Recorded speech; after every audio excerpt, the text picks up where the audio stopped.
आपण सागर जलाचे गुणधर्म या धड्याच्या पुढच्या विभागामध्ये प्रवेश करतो. चला तर ह्याच्यामध्ये आता आपण नुकताच एक प्रयोग केलेला आहे आपल्या उपक्रमामध्ये. तर आताच आपण एक उपक्रमामध्ये आपण एक प्रयोग पाहिला. तर आता त्याचं भौगोलिक स्पष्टीकरण. तर तुमच्या लक्षात एक आली असेल गोष्ट की सूर्याचं जे उष्णता आहे त्याच्यामुळं पाण्याचं काय होतं, बाष्पीभवन अगदी जलद गतीनं होतं. या बाष्पीभवनामुळं पाण्याची वाफ होऊन ते पाणी कमी होतं, परंतु क्षार असतात ते तेवढेच राहतात. आणि त्याच्यामुळे काय होतं तर उरलेल्या पाण्यामध्ये क्षाराचं प्रमाण हे वाढतं. म्हणजेच काय होतं, पाण्याचा खारटपणा हा वाढतो. आणि बाष्पीभवन जास्त आणि गोड्या पाण्याचा पुरवठा कमी असणाऱ्या भागामध्ये सागर जलाची क्षारता ही जास्त असते. मग पाण्याच्या बाष्पीभवनाचं प्रमाण हे कमी आणि गोड्या पाण्याचा पुरवठा जास्त प्रमाणात असणाऱ्या भागामध्ये सागर जल जे आहे, आपल्या समुद्राचं पाणी, याची क्षारता जी आहे ती काय आढळते, कमी आढळते.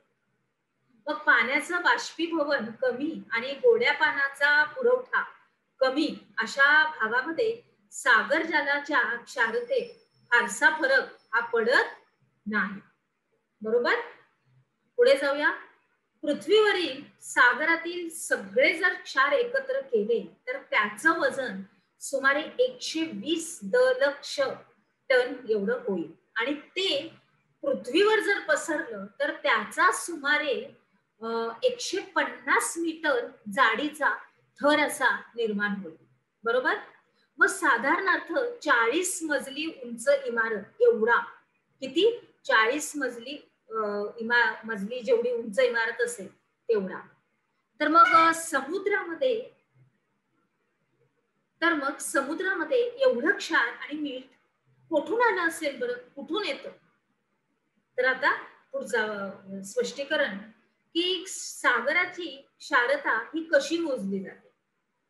सागराच्या 1000 वजनी भाग हा पाण्यामध्ये एकंदर सर्व क्षारांचं मिळून जितकं वजनी भाग प्रमाण असतं त्याला सागर जलाची क्षारता असं म्हटलं जातं. उदाहरणार्थ सागर जलाच्या 1000 ग्रॅम म्हणजे 1 किलो पाण्यामध्ये विरघळलेल्या क्षाराचं प्रमाण हे 40 ग्रॅम असेल तर त्या पाण्याची क्षारता ही दर हजारी 40 म्हणजे 40% अशी सांगितली जाते.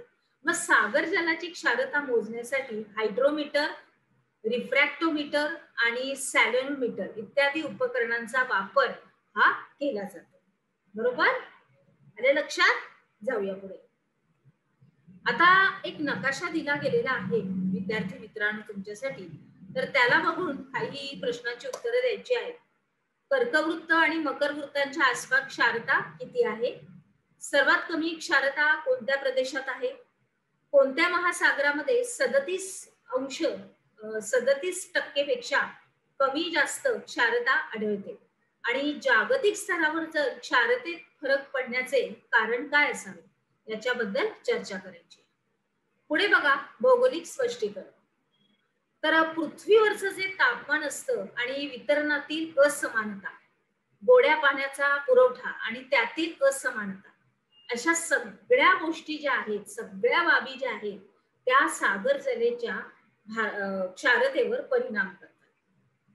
उष्णकटिबंधामध्ये तापमान हे जास्त असतं आणि बाष्पीभवनाचा वेग सुद्धा जास्त असतो, त्यामुळं सागर जलाची क्षारता सुद्धा जास्त असते. आता विषुववृत्तापासून साधारणार्थ 5 अंश उत्तर आणि 5 अंश दक्षिण अक्षवृत्ता दरम्यानच्या शांत पट्ट्यामध्ये आकाश हे जास्त काळ ढगाळ असतं, पण दररोज आरोह प्रकारचा पाऊस हा पडतो.